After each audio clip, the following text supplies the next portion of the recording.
Olá, gente! Bom dia, boa tarde, boa noite. Eu sou a Amanda, esse é o canal Família Nus e hoje eu vim trazer para vocês um vídeo falando sobre todo o processo escolar do meu filho aqui em Portugal. Se você quer saber um pouquinho mais sobre esse assunto, fica aqui comigo no vídeo que eu vou te contar tudo. Vamos lá?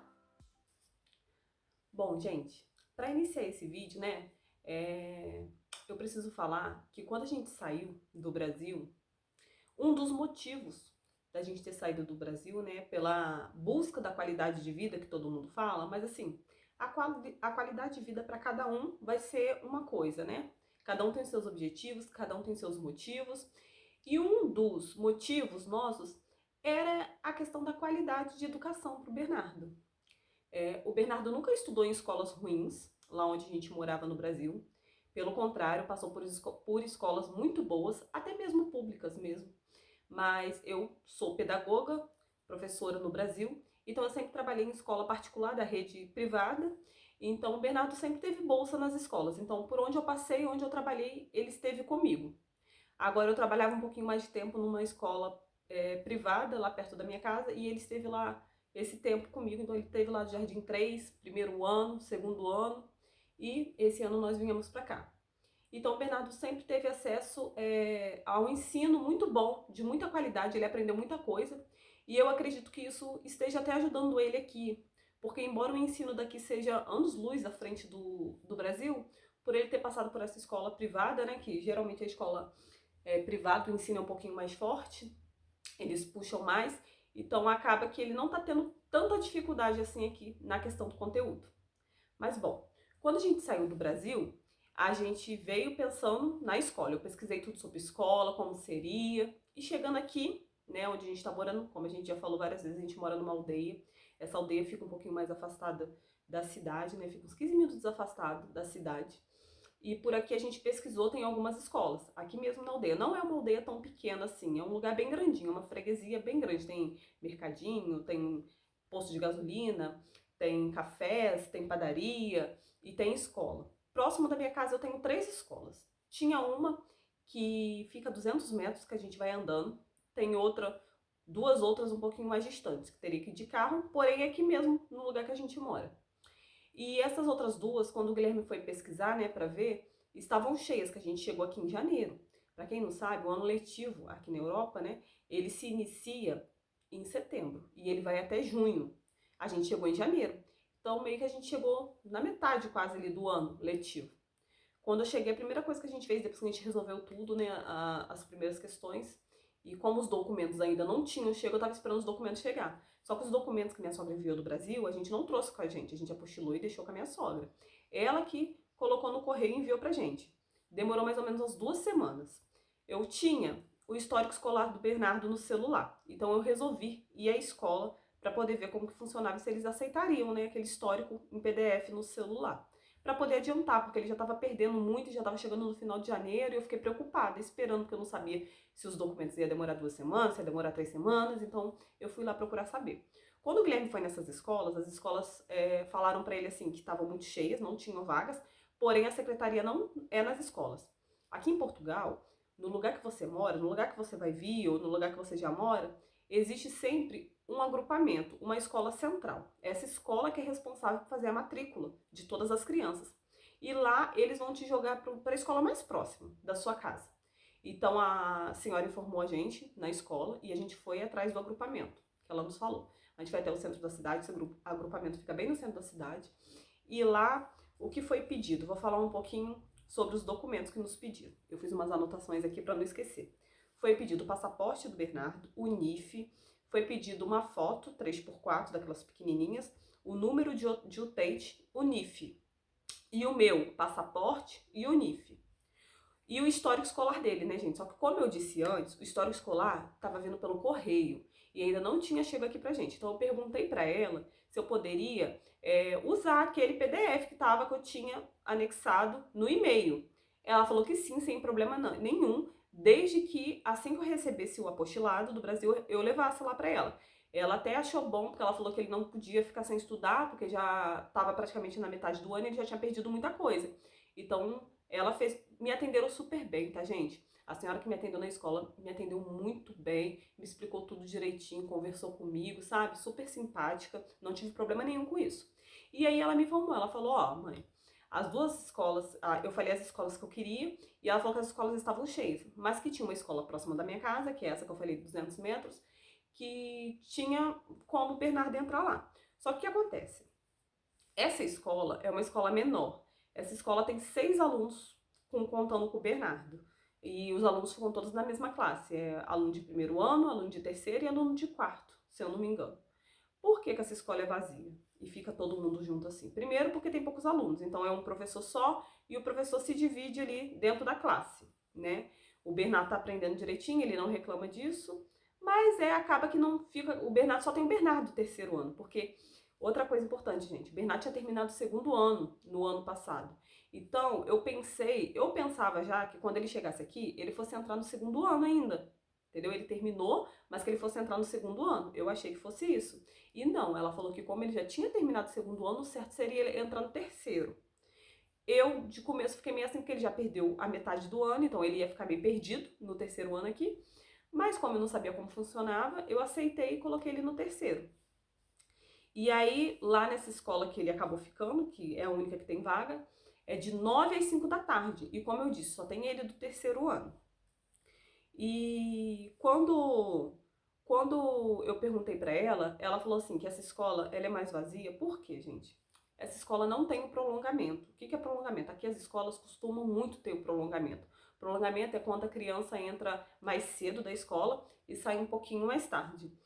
Geralmente, quando tem prolongamento, as escolas, a criança entra às 7h30 e pode sair até 7 horas da noite. E você paga por isso. Tem uma taxa, se eu não me engano, 10 euros ao mês. Como o Bernardo não está no prolongamento, eu não sei ao certo essa taxa.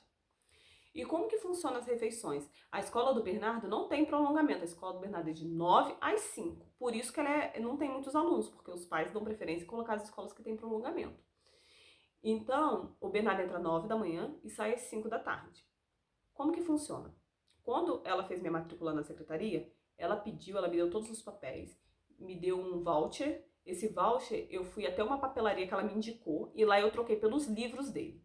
Alguns livros, gente, eu ganhei, o Bernardo ganhou, e outros você tem que comprar. Geralmente são os livros de ficha que compra. Os livros de ficha são aqueles livros que eles fazem a tarefinha no livro, sabe? Esses tem que comprar.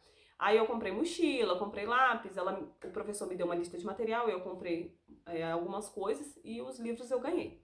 Também tem a questão das refeições. Ela pediu pra mim, a senhora da secretaria falou, vai até a Câmara, porque lá na Câmara, que é como se fosse a prefeitura, eles vão registrar o Bernardo na plataforma, que é uma plataforma que dá acesso para você poder carregar o cartão para colocar as refeições. Porque aqui, gente, a refeição é paga. Então eu fui até a Câmara e lá ela registrou o Bernardo direitinho, me informou como que funcionava a plataforma. Como eu tô gravando com o meu celular, não dá pra mostrar pra vocês, mas depois eu vou deixar aqui como que é essa plataforma. Lá você tem o nome do Bernardo e você tem a opção de colocar dinheiro. Aí por MBWay é como se fosse o Pix do Brasil. Transferência bancária, você coloca lá um tanto de dinheiro. Aí vamos supor, você colocou 20 euros. E você vai fazendo as marcações do dia. Ah, tem 20 euros. Aí você marca as refeições dele. Segunda, terça, quarta, quinta, você vai marcando por mês. E no dia que ele não for, você pode ir lá e desmarcar, porque às vezes acontece da criança ficar doente, não ir. Quando tem os feriados, o próprio calendário da plataforma já tá lá os feriados marcados, então você nem marca a refeição. E a refeição, gente, o almoço custa R$ 1,46 ao dia. É R$ 1,46 o almoço. A criança também pode adquirir o lanche. O lanche são 86 cêntimos. Só que como essa escola do Bernardo lá, ninguém adquire o lanche, ninguém paga o lanche, o professor e a auxiliar lá me contou que ninguém pediu lanche, então eu optei também por não pedir. Até porque ela me falou que o lanche que vinha era leite. Às vezes é algo que a criança não gosta. E assim, o Bernardo ele é bem seletivo nessa questão de lanche. Não é tudo, ele não toma leite, ele não come queijo. Então não é tudo que ele come. Então eu achei melhor por levar. Então eu mando pra ele 2 lanches por dia, sendo o lanche da manhã e o lanche da tarde. E o almoço ele tem na escola, né? O almoço ele recebe na escola. Então é 1,46. Ao total, 1,46 vai dar uns 30 euros ali ao mês, que eu gasto de refeição com ele. Mas assim, gente, as refeições são de muita qualidade. O Bernardo come, ele gosta muito da refeição de lá. Ele nunca reclama, come muito bem. Tem dia que ele chega falando que ele comeu salmão grelhado com arroz, tem dia que ele come atum, ele come sempre vegetais, frutas. 2 vezes por semana ou 3 vezes, se eu não me engano, eles dão frutas para as crianças, tem direito a frutas. Se a criança não come na escola, eles mandam para casa. Igual o Bernardo não come banana, então ele sempre traz banana para casa, porque ele não come lá. E, gente, como foi a adaptação do Bernardo? Eu tô olhando para baixo porque eu tô lendo aqui minha colinha. A adaptação do Bernardo foi um pouco complicada. Bernardo saiu do Brasil, não a escola, né? Que ele já estava totalmente adaptado, né? Já tinha os amigos dele, já tinha criado aqueles laços afetivos, já estava habituado àquela rotina. Ele entrava 12h30 e saía 5 horas. Então chegou aqui.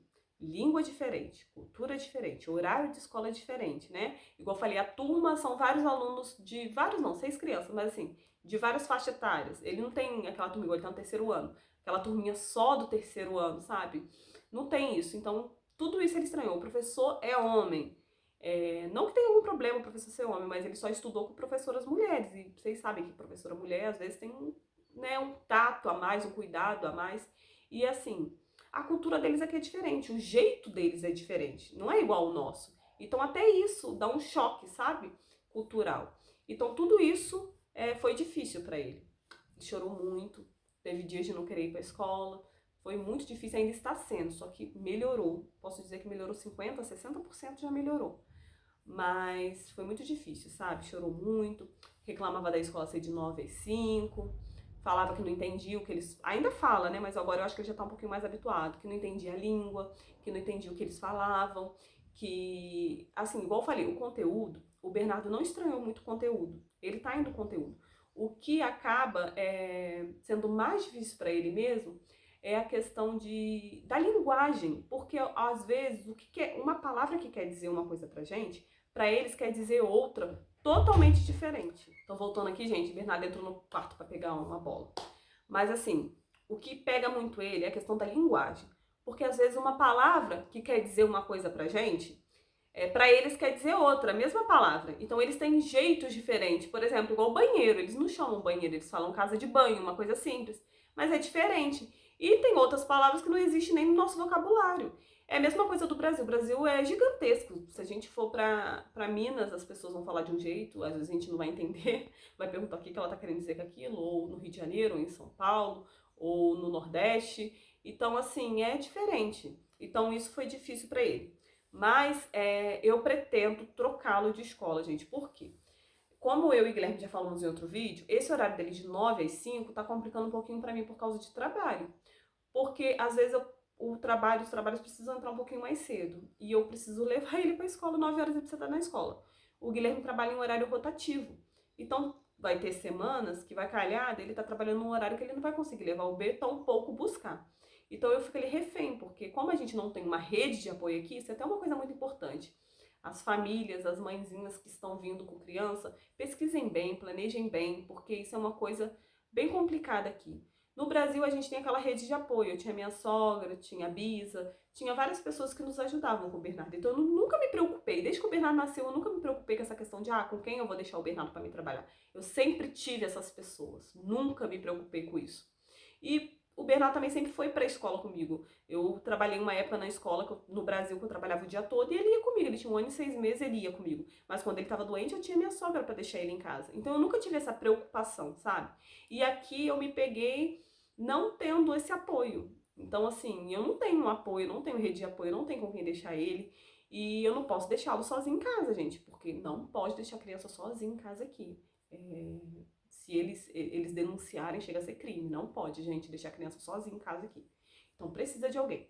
A senhoria, que é a dona dessa casa onde a gente mora, ela se ofereceu, eles são nossos vizinhos aqui, ela se ofereceu, porque ela busca a netinha e ela leva a netinha todo dia nessa mesma escola que o Bernardo está estudando.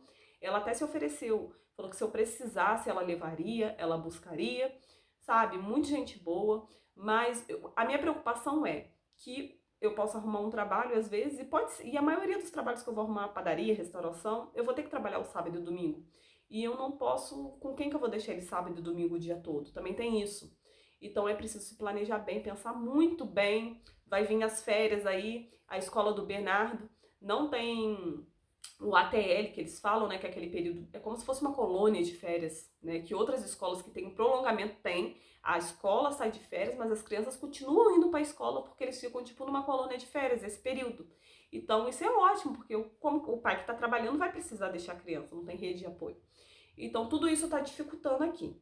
Mas quando for em junho eu pretendo trocar o Bernardo de escola, eu quero colocar ele numa escola que tem prolongamento aqui mesmo na minha freguesia. A gente já viu a escola.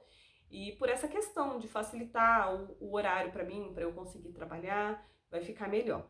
E também porque ele não está se adaptando muito, ele não tá se adequando muito nessa escola, ele não se sentiu bem nessa escola, ele não se sentiu parte da escola, sabe?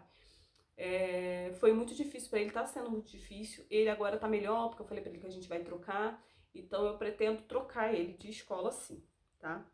E toda mudança, gente, requer adaptação, toda mudança é difícil, não tem jeito. E a gente tem que estar aberto a essas mudanças, tem que enfrentar mesmo, tem que buscar estratégias, tem que conversar muito com a criança, tem que acolher, tem que ser paciente. Às vezes a gente tem que ser paciente, porque você está num país novo. Se pra gente que é adulto é difícil, imagina pra cabeça da criança. Mas enfim, é isso. Então, gente, se vocês gostaram desse vídeo, vocês curtem aí o vídeo, se inscreve no canal quem ainda não é inscrito, compartilha aí nos grupos da família, com os amigos, para nos ajudar a crescer cada vez mais. Se ainda restou alguma dúvida sobre algo que eu não falei, deixem aqui nos comentários. Eu vou deixar o meu Instagram, o Instagram do Guilherme. Qualquer dúvida que vocês tiverem, pode chamar lá, o que eu puder ajudar. A gente ainda é novo aqui, a gente só tem 2 meses, mas o que a gente vai obtendo de informação e a gente pode ajudar, a gente está ajudando, a gente vai respondendo, vai ajudando as pessoas. Então é isso. Espero que vocês tenham gostado do vídeo. Deixe o comentário de vocês aí embaixo. Ideias de próximos vídeos, se tem alguma coisa que vocês querem que a gente grave, que a gente fale, deixe aqui nos comentários, tá bom, gente? Obrigadão e até a próxima. Tchau!